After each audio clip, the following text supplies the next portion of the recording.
Hey, I'm Dr. T and welcome to my office. So today I would like to talk about chemical symbols. So the symbols for atoms, we have been doing this since antiquity. The alchemists were pretty much sick of writing down the name of everything every time they tried to refer to it, and they also kind of wanted to make a little bit of a code so only those in the know could actually read it. Good old-fashioned encryption. So they would create different symbols for different elements, compounds, and whatnot. Now, Dalton takes this and kind of simplifies this, goes for kind of a circle motif to represent his idea of what the atom is.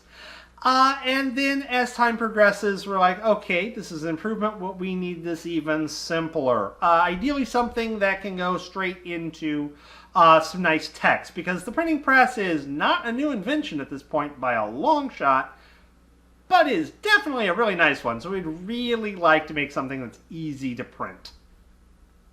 So we're just going to use normal letters. The letters are going to correspond to the abbreviations of the elements. In many cases, well, I should say in several cases, it's simply going to be the first letter of the name of the element. So S for sulfur, C for carbon, H for hydrogen, that kind of scenario.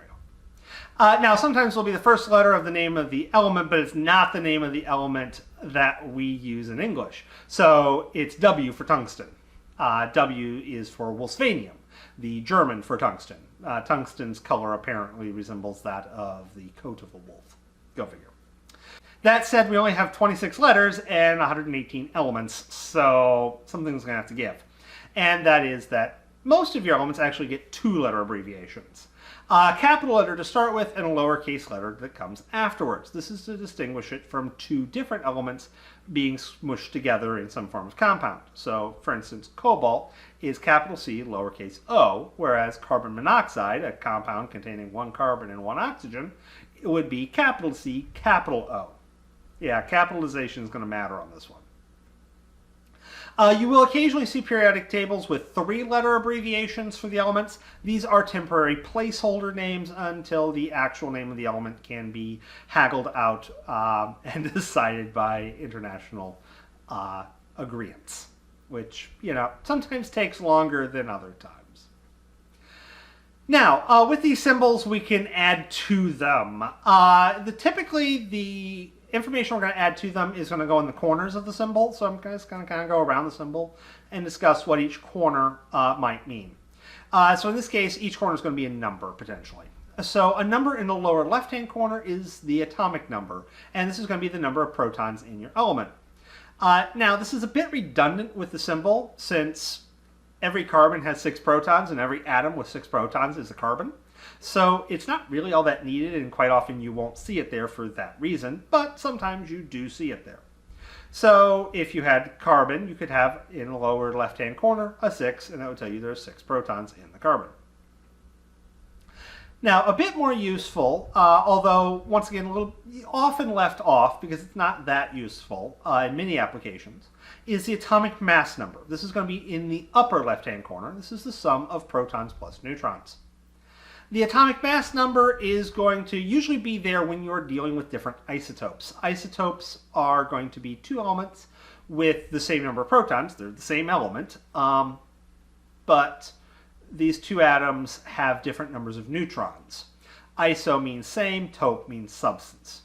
Chemically speaking, they are very, very close. There are some very slight differences between them, but usually not enough to care about. This will have, certain applications, especially when you're dealing with radioactive nucleuses, or cases where you really want high precision mass determination. Remember, the mass of an atom is almost entirely comprised of its protons and neutrons, and therefore knowing the sum of those gives you more or less the mass. It will vary a bit due to some unusual quantum effects and the fact that electrons do have a tiny amount of mass, although we are talking a very tiny amount of mass. In the upper right-hand corner is the charge. The charge is going to be protons minus electrons. Remember, protons are positively charged, electrons are negatively charged. If you have the same amount of those, then you have an atom, but if there's more of one versus the other, then you have an ion. Thus, if you have an ion, you do need to describe what charge it has, and if you want to do so, that is going to be in the upper right-hand corner. Keep in mind, protons do not come and go from atoms. That would change what element they are, but electrons, via a chemical reaction, can come and go fairly readily from an atom, turning it into an ion of different types. Ions that have a surplus of electrons are known as anions. Ions that have a deficit of electrons are known as cations. And then in the lower right-hand corner, if you have a compound or a more than one atom, I should say, that lower right-hand corner will tell you how many atoms of that type are in either your molecule or compound. I say this a little bit vaguely because there are molecules that comprise of the same atom, such as sulfurs naturally occurring as S8 or 8 sulfurs in a kind of a crown shape. And of course, compounds can exist such as calcium chloride, where it's a ratio of 1 calcium to 2 chlorides, but that is for a different video. So with that said, have a wonderful day.